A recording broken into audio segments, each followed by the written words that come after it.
Hindi love at first sight, kundi love at first meet. Pag-ibig na nabuo sa unang pagkikita. Yan ang ibinahagi ng aktor na si Jericho Rosales nang matanong siya kung paano nagsimula ang pagkagusto niya sa dalaga. Ibinahagi niya ito habang masayang nagkukwento at nakatingin kay Janine.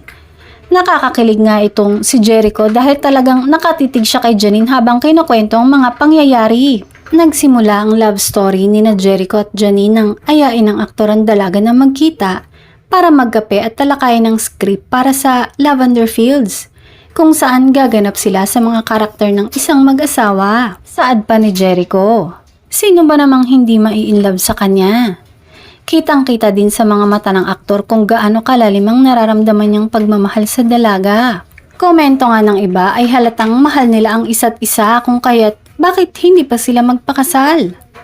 Maaalalang may kumalat din na balita na mukhang may plano na ang dalawa na magpakasal, ngunit sa ngayon na hindi pa nila ito kinukumpirma at mas gusto nilang maging pribado muna ang kanilang mga desisyon.